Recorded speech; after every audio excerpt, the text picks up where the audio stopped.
Today we have Emil Palikot as a speaker at RSS, and he's currently an assistant professor at Northeastern University, and he has been a postdoctoral fellow at Stanford University, working on projects together with Professor Susan Athey, and he's broadly interested in experimental economics and designing new experiments, testing out machine learning models in economics and experimental economics. So today he's going to talk about online credentials and whether these credentials help us in terms of labor market outcomes on the job market. So Emil, please tell us a little bit more about yourself if you wish to, and then the stage is yours. Right, thank you, Maria. First of all, thanks for the invitation. Thank you, everyone, for tuning in. First of all, as I'm transitioning to new to the new job, you realize that my slides have not yet transitioned, so they are in the old Stanford branding, but I'm sure that's fine. Please ask questions as I go. I see that we are a small group, so let's keep it, as conversational as possible, and just don't hesitate to interrupt me. And yes, let's get started. So I'm going to be talking about interventions that support labor market transitions, and I believe this is an important topic because we are,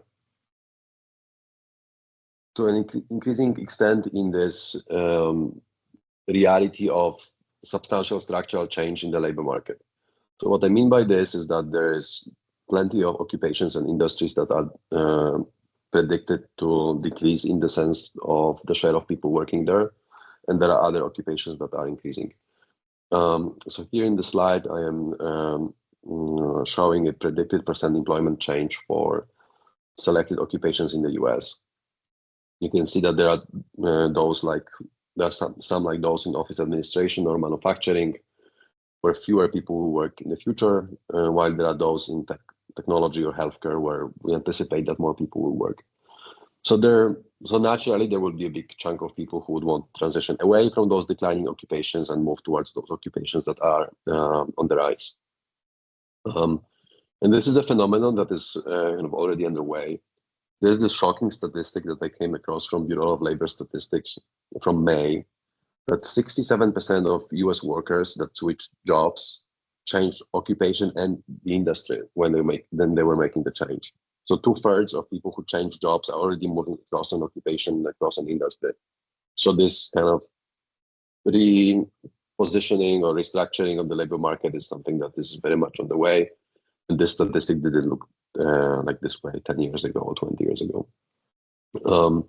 So it's important from the societal point of view that we ensure that there are effective institutions and effective pathways for individuals to transition to those growing occupations and those occupations that will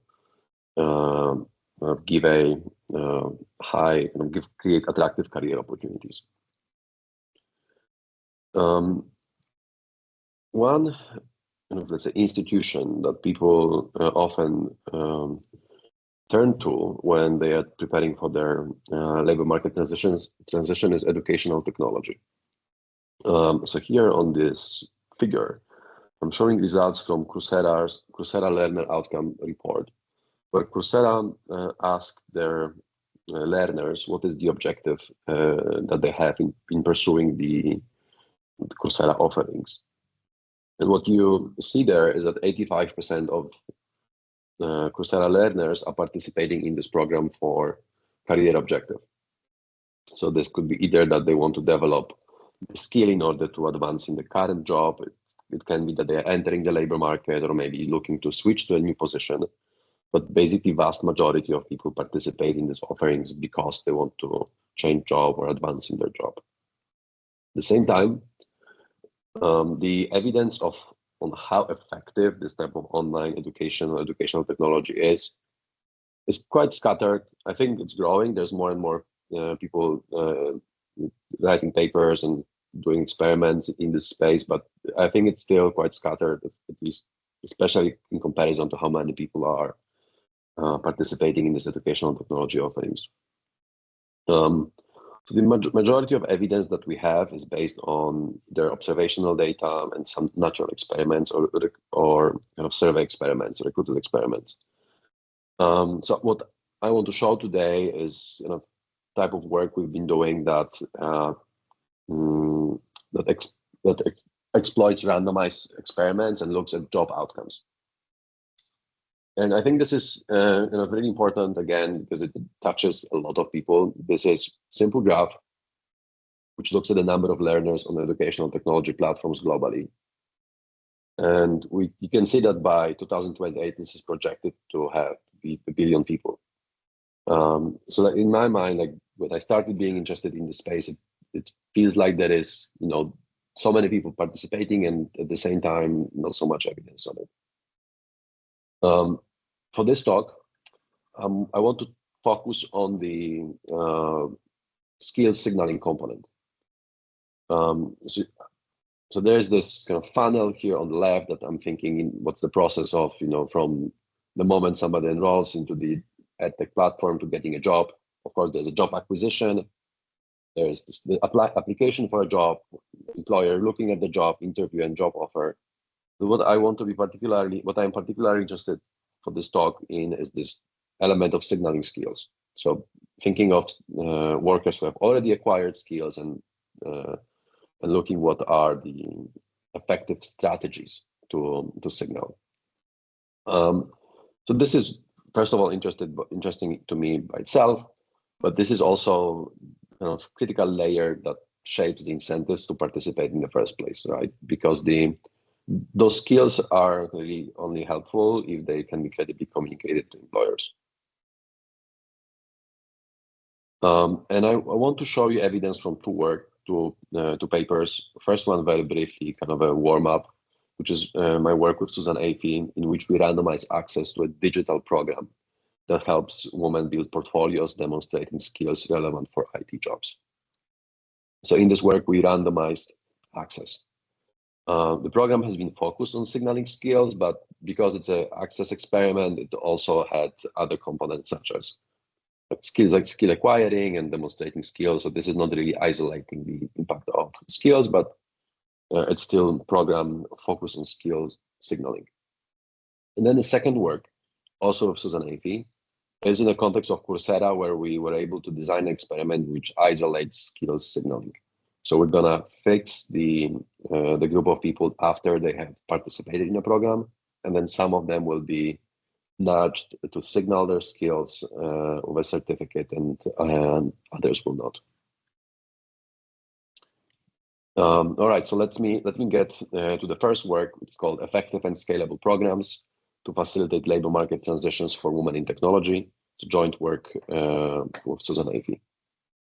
So in this project, we are looking at two programs dedicated for women that are looking to transition into a technology job. The first program is a traditional mentoring program in which there's a mentor and a mentee. They're matched into a pair, and every week they are meeting for an hour with an objective to help the mentee find a job. So the mentee is an applicant. You can think of a mentee as an applicant, and a mentor is typically a mid-career tech professional. So it could be like a product manager in a large tech company or kind of senior individual contributor. Second program is a program that happens online. It's a program we have developed during this research project, and it's a program in which throughout a period of 3 months, participants receive assignments. And if they solve these assignments, this together makes up a portfolio item that signals skills. So for example, many of our participants were in the user experience path, where the objective was to create a design of a mobile app. So this is like one of the outcomes. So you could see that, the idea is that at the end of the program, participants have some very relevant signal of their skills. And then they can go on to an interview or before an interview and show it to a potential employer. Emil, can I ask you, so basically these 6 assignments, you are the ones that design them and then send to the employees, potential employees? Or this is something that is taken from somewhere else and then Yeah, you that's a good randomize? question. So we partnered with companies in Poland. So for example, for the user experience path, we would partner with a digital marketing agency, and we would have somebody, they would dedicate somebody from their team to work with us to help design these assignments. So, you know, the way I'm thinking about this is at the level of like a technology choice or content choice, that would be the partner who would be selecting it, because like I don't know what are the best practices, for example, in a user experience design today. That person would know, but then kind of my role here would be just to ensure that the size of this assignment is right, that this is delivered in a clear way. So kind of there was this type of collaboration. And another question is, are these yeah. personalized? Are these assignments personalized to each individual? No, they're not personalized. So everyone who's doing a user experience path is getting the same assignment. There is a feedback session, so the feedback will be personalized, but the assignment themselves were the same for everyone. So this is also pretty like a special case, these two programs. So first, they take place in Poland. There are only women participating in this, and all participants already have technical skills. So at the application part to both programs, there is a screening process which ensures that participants all have technical skills at the level that is sufficient to be to work as a junior in a path that they choose. So the programs are only kind of this last mile, right? Like we have somebody who already acquired skills, and now we want to help them get a job. So we ran 2 experiments. The mentoring experiment is a little bit non-standard in the sense that there is this important feature in the program that that we have a pool of applicants, and a mentor selects with whom they want to work. So this is because the belief here is that mentors know best whom they will be able to help. They have their own ways of working, and on the top of that, they are volunteers. So you really want to kind of give them the ability to choose with whom they work. But this makes it difficult to run the experiment. So the way we kind of went about it is that we asked mentors to shortlist 2 applicants. So each mentor was selecting 2 applicants instead of the usual one, and then we randomized within this pairs. In the case of challenges, it's more standard. We received 600 applicants, and we randomized some of them into treatment and some of them into control. So it's kind of standard stratified randomized experiment. In terms of outcomes, the outcome that we care about is whether somebody gets a job in technology sector or not.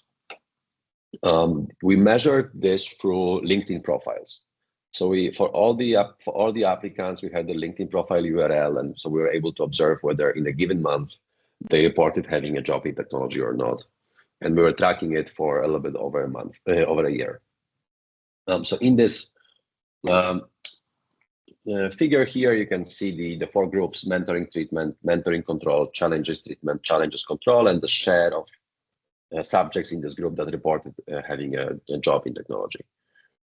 So first thing that comes, I think, here is that mentoring groups are just better than challenges groups, and that's because mentors, they call it mentors are selecting people, and it turns out that they are really good selectors. They kind of can spot based on the application who has a chance of getting a job. But then in terms of comparing the treatment to control groups, we estimate that mentoring increases the probability of having a job in technology by 13 percentage points, and challenges by 9 or 7, depending on the estimator that we use. So both are very effective on average.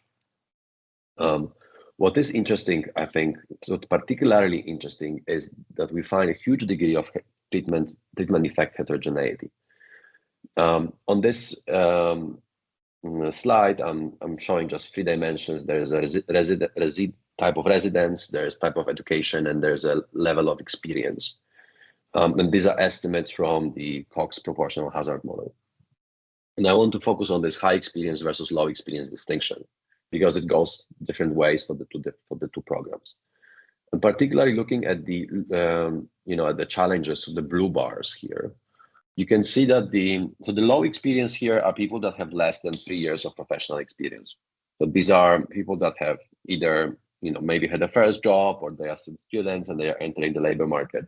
High experience is people that have participants that have more than 3 years of professional experience.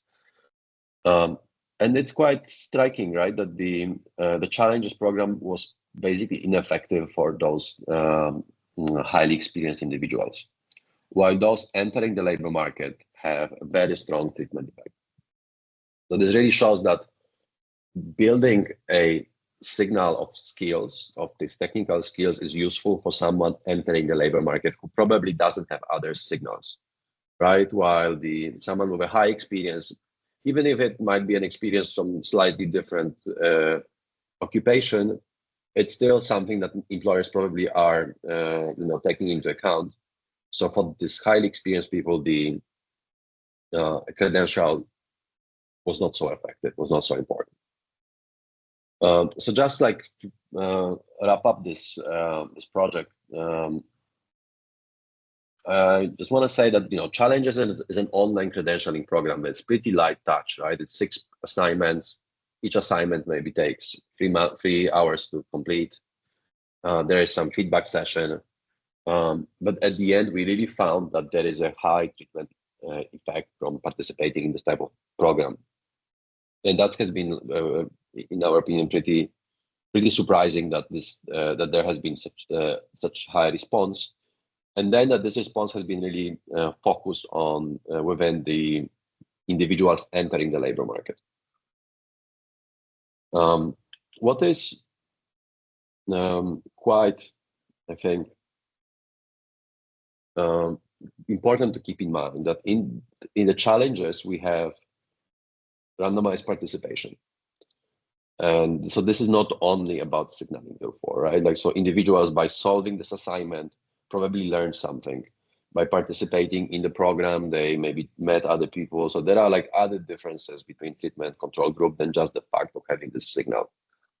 So we were looking for a project, or for a place where we can do an experiment in which we would isolate just the signaling. And this is the second project, and I'm going to spend the rest of my time talking about this, which is also work with Susan Athey. It's called Value of Non-Traditional Credentials in the Labor Market. So this is the visualization. I think that it's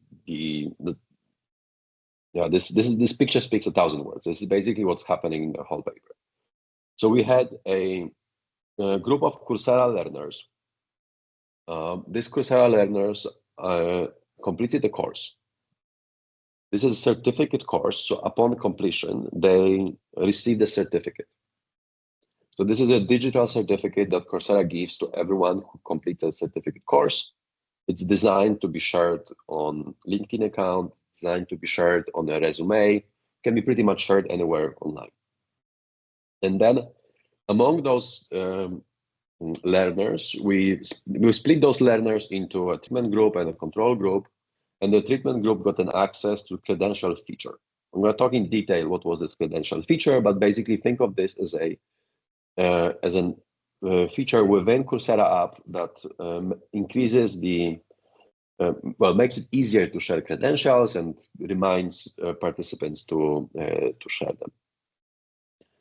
Then we observe LinkedIn accounts, and we see who is adding the certificate and who is not adding the certificate. And we observe that for both treatment and control group. And then again, using the LinkedIn profile, we are seeing who has reported a new job and what type of job it has been. So in this paper, we are looking, so in this context, in this pipeline, we are looking into 2 questions. So first, there's a question from the point of view of policy, but like mostly I have in mind here Coursera policy, which is how does a credential feature impact new jobs? Right. So to what extent this type of light touch interventions that is very cheap to run can impact returns from participating in Coursera and help people get jobs? And to answer this question, we will be looking at the intent to treat. Right. So we're gonna have the treatment group, control group, compare the averages, and see who gets a job, who doesn't. And then there is the more economics question, which is trying to understand what's the value of this type of Coursera credential on the probability of getting a new job. So this will be local average treatment effect, right? We're going to be looking at those individuals who were nudged because of our experiment to share their credential, and what's the chance that these individuals will get a new job. And then I also want to look at the who is the type of workers who shares, who is the type of worker that responds to the nudge. So trying to basically understand like who is responding to this type of treatment, and what's the benefit for them from this treatment. Emil, just to make sure I understand, basically you are using credentials feature as an instrumental variable to treatment, and then you are testing whether the treatment, like binary being into the part of the treated group or not, then whether that predicted treatment has an effect on probability of getting a new job, right? That's the idea behind the local average treatment effects. Yeah, exactly. So there is this, let's say process. So I'm first assigning people, somebody gets the treatment, somebody doesn't get the treatment. Then I'm observing whether they share the credential on LinkedIn profile. Then I'm also actually observe whether somebody is interacting with those credentials, right? Whether employers are clicking on it, but let's forget about this for the time being. I'm going to get back to it. And then I'm seeing who gets a job, right? So that is the receiving credential feature is an instrument to sharing credentials, and sharing credential impacts new jobs. So that's the process. Okay. Thanks. All right. So going back to the previous picture, now it's a little bit gotten a little bit more complicated. So I want to talk about the treatment itself. So the treatment had two components. So first component are kind of behavioral nudges. So these are in-app notifications that were sent to people that were in the treatment group, which looked something like those two things at the bottom here. So basically the idea was to tell learners that they worked hard, that they got in this certificate, and that the certificate is very valuable. So that's like first part. And then the second part of the treatment is that there is, there was this type of button on this notification where they can just click on it, and this will redirect them into the LinkedIn profile. So if they are using Coursera app on the phone, then that would open the LinkedIn app. If they would be using Coursera app in a browser, that would send them into the LinkedIn, basically LinkedIn website.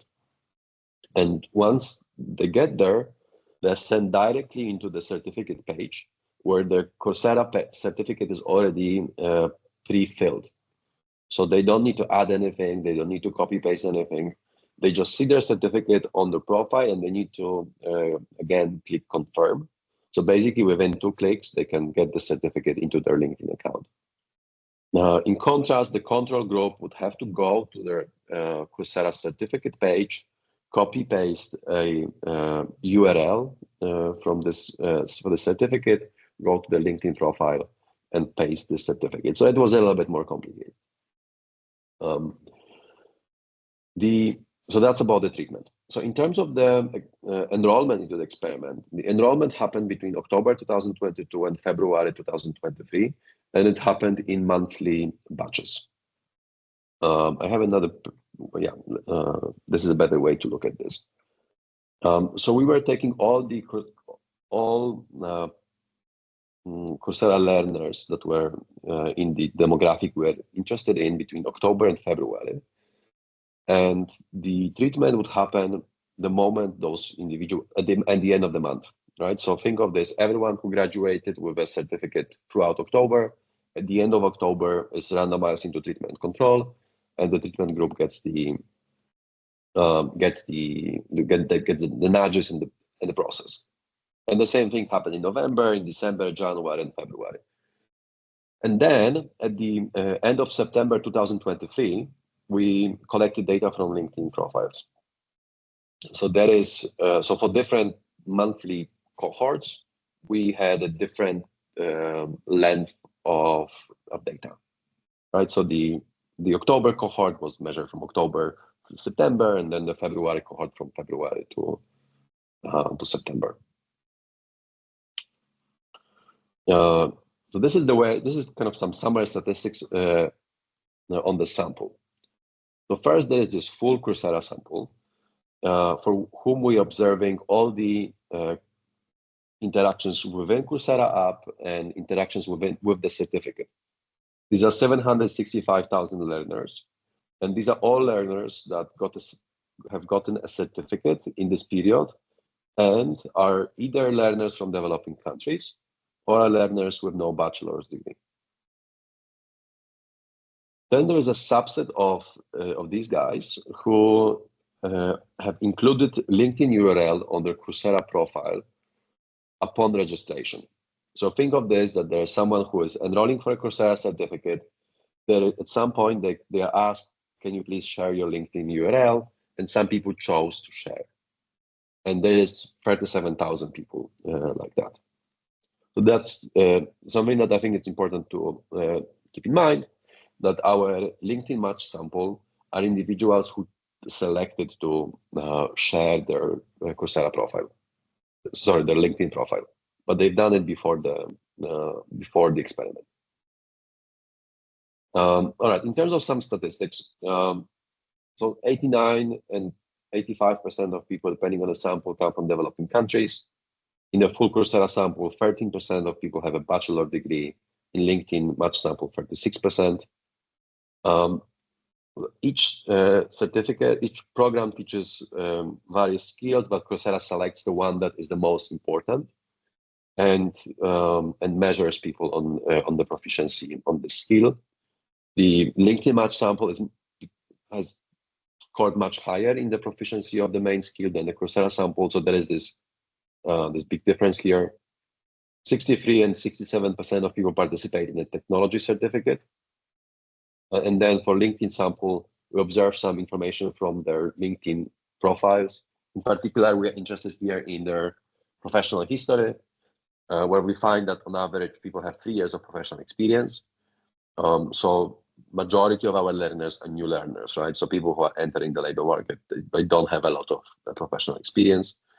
And only 13% of people have a technology job before. Yeah. So now focusing on the LinkedIn match sample, right? So there's 37,000 people who included their LinkedIn profiles. I want to look at the outcome of whether they got a new job, right? So this is the reported a new job after the experiment, after being randomized. So in this figure, I am showing a share of treatment group, share of control group that reported a new job. And what you can see here is that fairly quickly there is a small gap that emerges between the treatment and control group, and this gap increases over time. So this is a raw average every month, and this is kind of just a average between treatment and average between control. So in order to estimate treatment effect, we are using a proportional hazard model. So we are estimating a hazard function, hazard rate for both the treatment and control group, in which we are adjusting for learner covariates. So there is a cohort dummy, there are demographics, there's credential information, and there is employment history. And the results I'm going to show to you are all robust to not including covariates, and also stratifying the model based on cohorts. And this is the kind of the main result from the intent to treat. So estimates of treatment effects. One thing to hold in mind is that we have restricted the outcome variable into jobs after 1 month or later after the treatment. So what does it mean is that if somebody was randomized, let's say in October, we don't count jobs reported in November. We are just counting jobs that were reporting December and later. This is because we were slightly worried that the treatment can remind people to update their LinkedIn profile rather than, impact the chance of getting a job. So what we find is that, so first of all, this solid orange box is the baseline in the control group, and that is, scattered boxes are treatment effects. What we find is that the main treatment effect on the probability of reporting new job is 5.9%, which corresponds to 0.9 percentage points. And this is statistically significant. Second, we are looking for new jobs in scope. So these are jobs that are related to the certificate, right? So like when we have somebody doing a technology certificate, we will be only counting technology jobs. If we are looking at people who have like taking a managerial certificate, then that would have to be a managerial job. And in this group, we are looking at, we're seeing 9.4% increase in the probability of reporting job in scope. And then finally, we are looking at the restricted sample of people who did not have a job in scope in the past. So we're looking at people who, let's say, participated in a technology certificate, but they didn't have a technology job before. And for these guys, we are looking at 10.6% increase in the probability of reporting new job. So these are large percent values, but they are actually based on pretty small absolute values, right? So this 10.6 is really 0.9 percentage points increase. So we were really worried that this is just like reminder, that maybe people have already gotten a job, but they are starting a month later, and so this is really not impacting the chances of getting a job, but just changing the way people are interacting with Coursera. So as a robustness check, we have excluded all the jobs that were reported with a starting date within 4 months after randomization. Right, so think that if somebody it was randomized in October, all the jobs reported in November, December, January, and February would not be counted, and we are counting only jobs that started later. Here, the idea here is that if somebody has gotten a job that starts, let's say, next month or 2 months later, and we just prompted them to report it, those would not be counted. And likely, nobody gets a job that starts, well, maybe nobody except for academics get a job that starts 5 months later. And here we have the pre-treatment effects. These are in this slightly darker colors. The new job that starts 4 months later, 6.9% increase. New job in scope 4 months later, 11.4, and new job in scope 6.1. So we still find treatment effects that are kind of of similar magnitudes. Right? There is some differences, but the effects are still statistically significant, so this turns out to be robust to this exercise. All right, so this is great. We have average treatment effects, even like looking at this intent to treat. But just to kind of take a step back and look at the more of the context here. So in this work, we focus on learners that are coming from developing countries and learners who don't have a bachelor degree. And the reason we decided to focus on them is that we thought that this is probably a group that will benefit the most, because maybe they don't have other strong credentials, maybe they they don't have access to particularly strong educational institutions. And this is very much kind of in the spirit of what has been hoped generally of MOOCs, right? So there is this famous article, New York Times, The Year of MOOC, where they really talk about the promise of online education and educational technology, that this is a this is mechanism. This is a is a thing that will really democratize access to the free education, to the high quality education, and that will help people who don't have this access really learn new things, get into better jobs, and that will be really something really important in more equitable outcomes in the labor market. Emil, sorry for interrupting. I think there is one question before we continue. So Andre is asking whether there is any special heterogeneity in average treatment effects and how we actually control for it. Yeah, thanks. Next slide, I have exactly a response to this question. But yeah, exactly. Thanks for this. Yeah, so basically, like, there has been this hope that the MOOCs will help democratize access to the education, but then there is this long literature showing that in fact people who participate in MOOCs are generally highly educated and they already employed in high quality jobs. So if anything, it might be that this educational technology is exacerbating disparities rather than making it better. And so we wanted to look at this this result through like heterogeneous treatment effects. So thanks, Andre, for this question. Very timely. So the way we are doing it here is that we wanted to group people into those that are likely to find a job in the first place, so in the absence of treatment, and those that are less likely to find a job in the absence of treatment. The way we go about this is we train a model that predicts a baseline chance of reporting a new job. So we take the pre-treatment controls, we estimate them on we estimate the model that predicts the chance of getting a new job. So think of this, that we put their stuff like whatever we can find on LinkedIn profiles, what type of certificate they took, what is the skills in the certificate that they gotten, and we predict based on this a chance of getting a job. We use a gradient boosted machine to do it.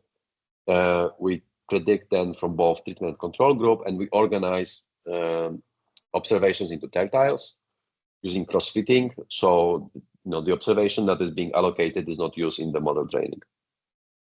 And so this is methodology from AFI et al. 2023.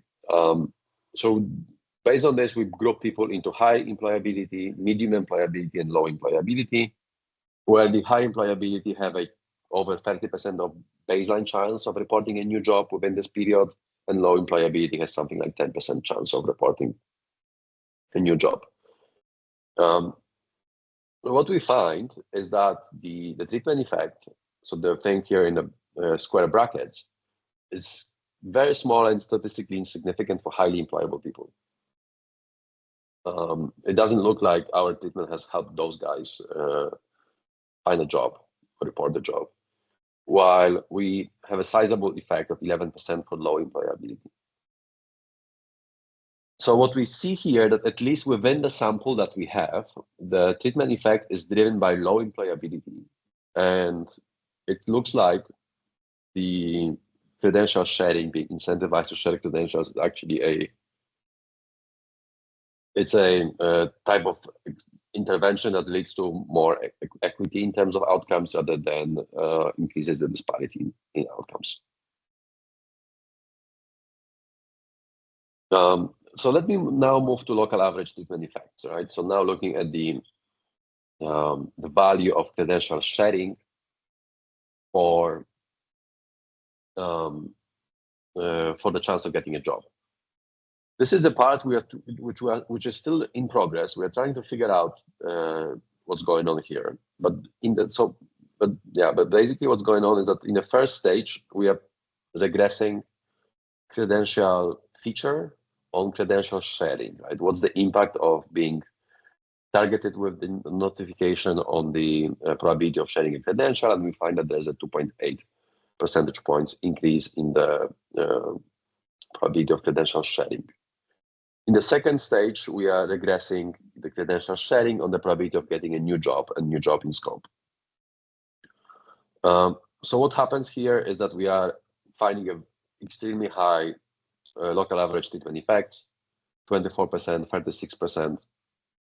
36%, which is quite suspicious. We are figuring out what's going on. Maybe we are undercounting the credential sharing. Maybe there is some exclusion restriction violation.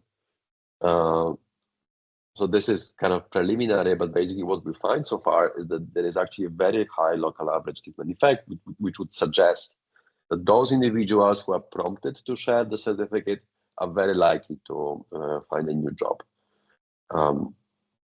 But this is with a caveat that it's kind of sounds too good to be true.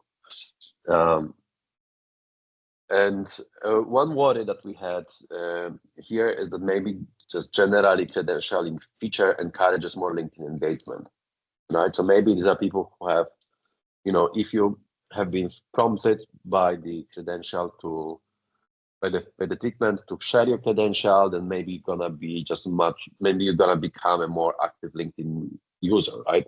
The notifications basically said, use LinkedIn is very important. So to test for this mechanism, we just counted how rich or how complete the profiles are by counting the characters, right? So take everything that has been written in the profile of the treatment group, take everything that has been written in the profile of the control group, and just calculate the number of characters. And by doing this, we don't really see, well, excluding the new jobs, right? So excluding that one section. So by doing this, we actually don't see that there are differences in how rich the profiles are. So at least it doesn't look like we have made some people in the treatment group just become more vivid LinkedIn users. And then I want to show you one more thing, which is still work in progress, which is LinkedIn views. So this is the outcome variable that we observe for everyone in the full Coursera sample, irrespective of whether they share their LinkedIn profile or not. And this is, so what it is that so Coursera certificates are digital certificates which are hosted on Coursera servers. So every time somebody clicks on it, Coursera observes it, right? So you can think that somebody posts the Coursera certificate on LinkedIn, and if you click on it in order to learn more about this certificate, this is something we're going to observe. So the idea is, people click on those certificates in the context of job searching, candidate searching. So likely those views are views from potential employers, recruiters, and this type of folks. But this is, but kind of the way this is constructed is a little bit problematic for the following reason. So we have our full Coursera sample. We have some sub-sample of those people have reported LinkedIn profiles, and for these people we observe all the outcomes, right? We know that they have a LinkedIn profile. We know their probability of job condition on LinkedIn view, and we know the probability of LinkedIn view condition of having the profile. But then there is this non-matched sample, right? So individuals who didn't include the LinkedIn profile in their Coursera profile, and we know that within this group there are some guys that have their LinkedIn profile, right? But there is probably a group that just doesn't have it. So the reason why, and then those guys cannot have LinkedIn views because they don't have LinkedIn profile. So we are still trying to figure out how to use this outcome. But in terms of what we see in this outcome is the following. So focusing on this table here at the left bottom corner, we're looking at the average treatment effect. So this is again intent to treat, and we see that there is a 1.8% increase in the probability of receiving view on the credential in the full Coursera sample, and there is a 3.7% in the LinkedIn match sample. So we find higher treatment effects within the LinkedIn match sample. The simple explanation for it is just there are probably some people in the Coursera sample that don't have a LinkedIn account at all, so they cannot receive clicks on it. But there might be other differences as well, and we just are not aware of it. And then turning attention into this other table, we have regressed here, getting a view on the probability of getting a new job. So here we are back to the LinkedIn match sample, And we see that this is highly correlated, right? So there's a 38% increase in the probability of getting a new job if somebody received a new view. It's hard to figure out which way it goes, right? It could be that overall more attractive candidates are receiving views and new jobs, or it could be that once somebody views the certificate, then they are more likely to give it to give the candidate a job. But irrespective of what's the interpretation here, those two outcomes are highly correlated. So we are really looking into different ideas around the surrogates here. This is, of course, problematic because we might have individuals who don't have LinkedIn account at all. But if anyone has some suggestions or thoughts on what's the kind of good way to go about this, that would be extremely useful. All right, so let me conclude. So I talked about two projects here. So I talked about the challenges experiment, in which we had a program in which 200 women in Poland participated. These women have technology skills, but they don't have technology jobs. We randomized access to this program, and we find that there is a 7 percentage point increase in the probability of landing a technology job. So this is, in my opinion, a very high effect, considering that this is an online course, which is not particularly heavy. And what we find is that the effect is driven by participants entering the market. So there is a high treatment effect for newcomers, for individuals who have recently graduated from the university and are looking for the first job, or somebody who has a first job and is looking for a second one. And we find that there's basically no effect for experienced participants. Then on the Coursera experiment, we looked at the learners for technology and business courses on Coursera who are coming from developing countries and do not have college degree. Here we're able to run an experiment in which we isolated the impact on credential kind of sharing, on skill signaling, and we find an intent to treat effect of 6%. Again, there is an important degree of heterogeneity here, in a sense that we find that individuals with low baseline employability are those that are benefiting from this intervention, while those with high baseline employability are really not benefiting. So the high-level takeaway from those two experiments is that it's really the specific subgroups that are benefiting from those non-traditional credentials, right? The overall effect really hides this high degree of treatment effect heterogeneity, and there are definitely subgroups that participate, they put effort, but they don't benefit from it. And we, in future work, we want to kind of push more in that direction, in the direction that actually Maria mentioned earlier in the question, that we think that this treatment effect heterogeneity really motivates more personalization of treatments and really targeting individuals in a correct way. And we are exploring what generative AI can do in this context. So whether we can generate a bit-sized learning that is highly personalized and personalized based on this heterogeneous treatment effects. And I'm really looking forward to doing this work. It's extremely interesting and motivating for me. So I'm really open to questions and suggestions and comments. Thanks everyone for staying until the end. Thank you so much. Andrei, please go ahead. Thanks. No, it was basically a mistake to raise the hand just to clap. Thanks, Emil. But nevertheless, a short question. Based that your co-author also is Susan Athey, and you're talking about a treatment kind of experiment. Is there any connection to adaptive experimentation? Could anything additional be made also here to construct some novel kind of an experiment to derive the treatment effects? Yeah. So thanks for this question. So I think the challenge in this type of experiments for adaptive experimentation is that the feedback loop is very long. right? So like you randomize someone into, let's say, job training program, and you really observe the outcome in a year. So you can still do an adaptation, right? But then you do it a year later, or you figure out some good surrogate. So one thing that we've done in the first paper that I presented is doing some off-policy evaluation for targeting.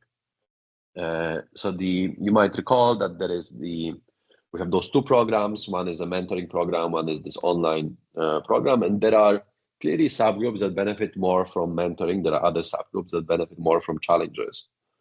And so the natural way is just to figure out who belongs to what type of subgroup, and on the admission, kind of recommend them, like please go to mentoring, please go to challenges, something like this. And we've carried out a randomized.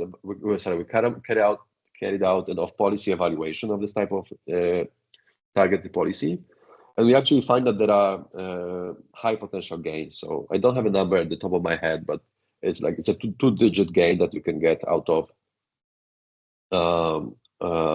this type of targeting. Much of it is pretty kind of straightforward, right? Because just based on this low experience and high experience result, you can just figure it out. Okay, like low experience people go to challenges, more experienced people go to mentoring. But then we go more optimally about this by like training a machine learning model for this assignment. And then we actually managed to so the two programs are now operated by a nonprofit from Poland called DER-IT, and we managed to convince them to run this targeting admission after this. So that's the extent of adaptation we have done so far. In the context of Coursera, the adaptation has been they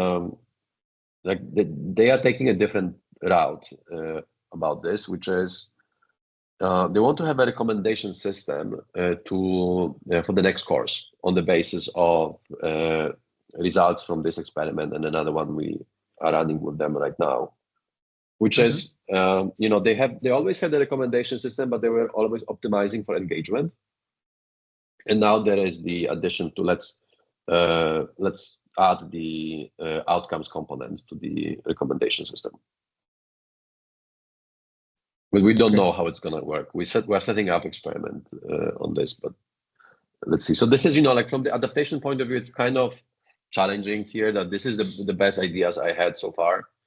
But because you would really want to like be able to adapt more quickly, but I don't know how to do it. And is there anything special about the model? I think the basic model you have is a Cox regression, right? Yeah. I think. Yeah, it's Cox regression. So I think the value of using Cox here is that because we observe this on a monthly level, right? So every month we know whether somebody reported a new job or not, and we want to take the benefit of this longitudinal aspect. So I think that's the main reason for us to use Cox model. Plus the functional form actually, like so if you plot, I have this. I can share it again. I have this raw. If you look at this is the raw data, and it just kind of looks like the hazard function. And so I think it's just like the functional form that just fits very well with the raw data, and probably that's one of the reasons. Okay, thanks. One question, Emil. Thank you. So one question I would have is, so timing of the randomization would probably matter here, because in some month you could imagine jobs are announced to a greater extent, like there is something going on, for example, in a certain period, let's say during New Year's, like January or September, and then you would imagine that would impact somehow the average results unless you stratify and aggregate, right? So are you basically stratifying by time and then aggregating these average treatment effects, at least when you use late, for example? Yeah, that's a great point. No, so we are controlling for it. Like in a sense, we include month cohorts. We control for the characteristics of individuals enrolling in different months. So kind of here the approach is just like control away these effects, but it's probably much more interesting to see like what are the differences, right? And we haven't done this exercise yet well because you have a difference in the labor market, right? But you also have a change in the cohort, right? That the different people enroll in summer and different people enroll in winter. So you kind of would want to decompose all this effect. This is an interesting direction. Yeah, I totally agree. Right, so you would basically need to split up the new cohorts joining, and then there is this new timing of randomization. So you could even interact, for example, new cohort with some new timing. But yeah, so that's probably a separate topic. So another high level point I wanted to mention is that I have a similar working paper only considering administrative data, and we find similar patterns. Basically, you use randomization. So you use an experiment to split up signaling from actual effects of education, like the skill sets that a person gains, right? And that's how we know the credential sharing would play as a signaling role in terms of getting a new job. And then we have a similar paper using the Norwegian administrative data where we split these effects by either completed years of education, which plays as a signaling role, and then time spent in academia, in time spent on taking additional courses, for example. And then what we find is that time spent is not giving us any returns to schooling, and then completed degrees is what matters in terms of getting a new job or in terms of returns to schooling earnings. So I think the stories are in line here very much in that sense, because signaling is probably the conclusion from here would be that either online or in actual institution, like they're actually taking courses, unless you register these courses somewhere, they don't contribute in terms of employment, right? So one interesting exercise in your case could be to probably test if people actually take these courses and don't share, what's the impact on their employment? Like, is it, because that would tell us that signaling is actually what drives the results. So people like who take similar courses but don't click on that button that you provide, then the comparison of these results would be interesting. Yeah, I agree. So actually, the way this whole collaboration with Coursera started was that approximately 40% of people share certificates. The other 40% never use it, and so the Coursera team was puzzled. Thanks, Rolf. Thanks for being here. The Coursera team was puzzled. How come people pay to get the certificate and then they don't even show it anywhere? Because most of the time you can take a course, without, or not most of the time, many times you can take a course, not pay for it, but still get the content, get the learning. Oftentimes you have to pay to get the certificate. So you would think that if somebody pays to get a certificate, then they're gonna use it somehow. But it turns out that people are not really doing it. It could be there's just some time inconsistency. You maybe sign up for a course and then you get a job, so the certificate is not really useful anymore and stuff like that. But they were like really interested in like seeing like why people don't share, how can we make them sharing more and all of that. And so that's the way we started, like what, trying to understand this question. But then you are right, like at the end of the day, like you kind of want to decompose those two effects, right? Like what's the effect of learning versus the effect of sharing. Here, like everybody has in principle the same level of skills, and the only thing that differs is the signaling. You could think that another experiment could be maybe a bit more controversial one would be to take take some people who want to sign up, make some people sign up, force others not to sign up, and then give everybody else, give them the same certificates, and to see what's going to be the effect of that. But I guess that's hard to do.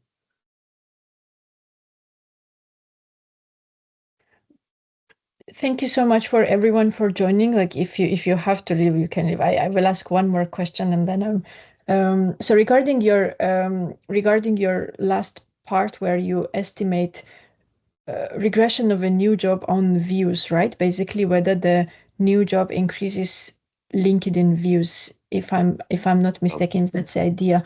Could we do this for people who got the job after, let's say, after sharing the credentials after 4 months? So that would guarantee that this effect is like we could use your nudge as an instrument here.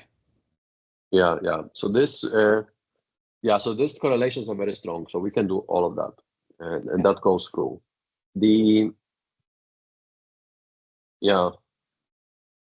That goes through. I am still somewhat concerned. I would be still somewhat concerned with the timing, like in the sense that this is all, means the whole idea of using LinkedIn is really based on people keeping LinkedIn profiles up to date, or at least the treatment and control group are keeping the LinkedIn profiles up to date in a similar degree. But then once you start looking at timing, I think it could be that many people, are really late in adding their jobs on LinkedIn, right? Maybe somebody was viewing your certificate in January and then you got a job in February, but it took you until May to update your profile. And then maybe even you update your profile even after we stop observing you. So that's one. But maybe that's not such a big deal. But the idea is actually good. Like, so because the worry here is that people are viewing your certificate after you got the job, right? And that's the reverse kind of timing. Why we are interested in, you view first and then you get the job. Yeah, we can play out. Time. Yeah. So you could rule out these cases actually if your sample allows, because that depends on whether we have the timing. Yeah. We observe the timing. Yeah. No, just one idea. Otherwise, that's an interesting question. That's a good idea. We are still exploring. Like, I don't have this is a good idea to try out. Like, we are a little bit short on ideas, and this views is a we observe it for almost 1 million people, right? And it's a pity that we didn't find a way to really build a good story around this outcome. Other than that, we know there is a statistically significant treatment effect on the views, right? But the thing is that one thing is that, okay, we know that the experiment, the treatment impact the views, but then establishing in a kind of credible way the relationship between the views and the jobs, it's a little bit that's the part that we I guess need better ideas. Maybe one small additional question, if I may. Just interested, there is a combination of modeling that you do, and you mentioned also instrument of nudging, I think, to control for the endogeneity. How strong is the instrument, and how does this work basically in this case to control the endogeneity? Could anything other be done here? So how strong is the instrument, maybe? Yeah, so basically we do in the first stage we're addressing the treatment on whether somebody shared the certificate or not. And so the correlation here is very high. But we are observing those certificates from LinkedIn profiles, whether somebody shared the certificate. So there are cases in which we might be missing it, right? So there could be cases in which somebody added the certificate, kept it for 2 months, and then removed it for whatever reason. We would not see, in that case, we would basically see that person had never shared the certificate. And so this, in that case, we are undercounting.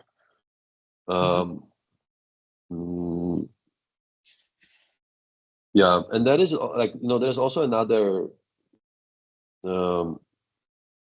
There are other cases, you could imagine that we send somebody this notification saying, "Oh, look, the certificates are important, credentials are important, but But then, you know, there are other ways you can use the credential, right? You can use it, for example, to mention it in the interview. It's not the only channel, right, that you are sharing it with on LinkedIn. You could add it maybe to your resume, or just like be more mindful of mentioning it every time you are doing something. So like those type of channels are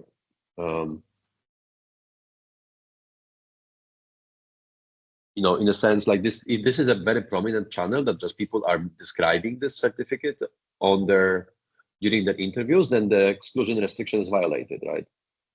And it's a little bit hard to like test it because that's something that we don't observe. So that it's kind of like our, you know, hope that, you know, that you got a notification about LinkedIn, therefore you're going to use it on LinkedIn. But if people are prominently using it elsewhere, then this really creates an issue for the whole identification strategy here. Exactly. Okay, thanks. Thanks for the question. Yeah, this is like most of our time thinking about this, you know, project right now is like decomposing this, sharing, viewing, and the timing of those things, and just try to get the most accurate estimates of the, you know, of the impact of credential sharing on jobs. Could you maybe also so use other causal strategies here to eliminate endogeneity? Sorry, guys, we're going to have this session to a close now. We've gone over by nearly 10 minutes. Thank you.